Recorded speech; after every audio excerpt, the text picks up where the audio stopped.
과세 면세 부분을 체크를 해볼게요. 제품에는 면세 상품이 있고요. 과세 상품이 있고 또 영세 상품이 있습니다. 대표적으로 네이버에거나 플랫폼에 들어가시면 쪽에서 다 볼 수 있는데 내 상품이 과세인지 면세인지 잘 체크를 하셔야 돼요. 안 그러면 내가 내지 않아도 될 부가세라든가 이런 게 나오거든요. 그러면 예를 들면 21개 들어와 있네요. 잠깐만요. 자, 이제 상품을 등록하거나 수정할 때 보면 여기 하단에 보시면요. 여기 있네요. 그죠? 요 판매가 밑에 과세가 있고 면세가 있고 영세가 있습니다. 이게 무슨 차이냐면요. 이걸 구분하기 쉽게 제가 설명을 드리면 면세 상품이라는 건 1차 생산품이에요. 농산물, 수산물, 축산물 같은 것처럼 수집하거나 채집하거나 소분하거나 소분도 들어갑니다. 소분 단순 소분이요. 그다음에 도축 이런 상태, 원물 상태, 뭐 말리거나 이런 것도 포함돼요. 그리고 과세 상품은 이 1차 상품을 가지고 가공을 해서 어떤 부가가치를 만들어낸 거예요. 그래서 부가세예요. 원물에다가 뭔가 가공을 해서 가치를 부여했기 때문에. 그리고 영세는 아예 세금 자체가 없는 거예요. 대표적으로 수출용으로 만든 상품은 아예 영세로 나와요. 그래서 이제 그 우리가 그 수출을 하게 되잖아요. 거기엔 기본적으로 그 유통 단계를 넘어갈 때 부가세가 계속 붙어 있어서 최종 가격이 형성돼 있거든요.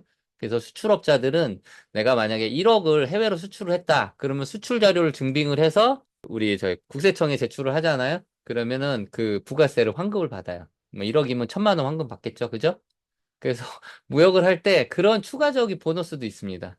혹은 그걸 고려를 해서 어차피 내가 나중에 이거 보내고 나면 환급 받으면 1억 팔면 1,000만 원 버니까 등등등 해서 내가 그러면 원가에 받아서 원가에 팔아도 나중에 부가세 환급으로 나는 1,000만 원을 벌잖아. 이렇게 비즈니스 하시는 분들도 있어요. 그리고 그걸 악용하는 사람들도 있습니다. 역으로. 자, 일단, 네, 그래서 이런 식으로 이제 1차 상품, 2차 상품, 과세면세 이제 생각하시면 되고요. 내가 판단하기에 좀 애매한 것들이 있어요. 예를 들면, 농산물 김치 면세입니다. 과일 채소 면세죠. 예전에는 김치가 그 포기김치 있잖아요. 거기까지는 예를 들어서 한 3.3kg 정도가 한 포기 정도 됩니다. 그 우리 흔히 다 알고 있는 포기김치들. 근데 반 포기 같은 경우 혹은 뭐 100g, 뭐 200g, 500g짜리 쪽김치들 있잖아요. 그거 다 과세예요. 김치라고 무조건 면세가 아니라는 의미입니다. 그 애매할 때는 제조사에다 물어보고 혹은 제품 뒷면에는 과세인지 면세인지 표기되어 있는 경우들이 거의 대부분에 있으니까 그렇게 판단하시면 돼요. 그 김치를 볶았습니다. 네, 부가가치를 넣었죠. 네, 과세입니다. 수산물도 멸치, 면세입니다. 마른 멸치 소분한 거 면세예요. 근데 그걸 멸치를 볶았어요. 부가가치가 들어간 거죠. 네, 과세입니다. 축산물도 단순히 삼겹살을 썰고 그 원육 상태 있잖아요. 뭐 닭도 마찬가지고 면세입니다. 볶았어요. 네, 쪘어요. 네, 과세가 되는 거예요. 그래서 그렇게 이해하시면 되고요. 그 다음에 계산서 발행할 때는 이 과세 면세를 구분해서 발행하는 겁니다. 내가 예를 들어서 1억을 팔았는데 7천만 원은 과세인 거고요. 3천만 원은 비과세인 거죠.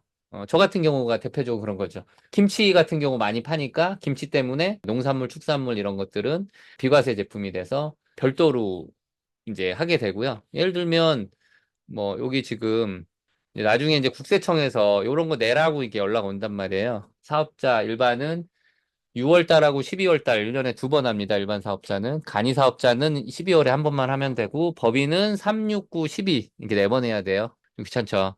그래서 그때 이제 이거 부가세 신고 이제 하라고 하거든요. 정산으로 들어가셔가지고 여기 부가세 신고네요. 요거 쫙 받아주면 되는데 저는 이제 운영하는 스토어들이 많으니까 이거 일일이 다 받아서 주고 또 쿠팡 가서 주고 하면 막 10개, 20개 이렇게 받아서 주거든요. 이 플랫폼마다 다 틀려요. 그래서 다행히 이제 쿠팡 같은 경우는 예를 들면 이런 식으로 과세 매출, 면세 매출 이렇게 나와 있단 말이에요. 과세, 면세. 이거 나눠서 하면 결국에는 국세청에서 이제 세금 계산서 발행할 때 이제 요걸 나눠서 하게 됩니다. 이거 나눠서 안 하게 되는 플랫폼들이 몇 군데 있어요. 위네프 같은 경우 과세, 면세 이런 자료가 없어요. 그러니까 다 과세로 가죠. 그러면 결국은 그 말은 내가 내야 될 세금이 더 많아진다는 얘기입니다. 그쪽에서 매출이 많이 나면. 근데 다행히 쿠팡하고 가장 매출이 많이 나는 네이버 같은 경우는요, 구분을 해줍니다. 그래서 그렇게 하시면 되고요.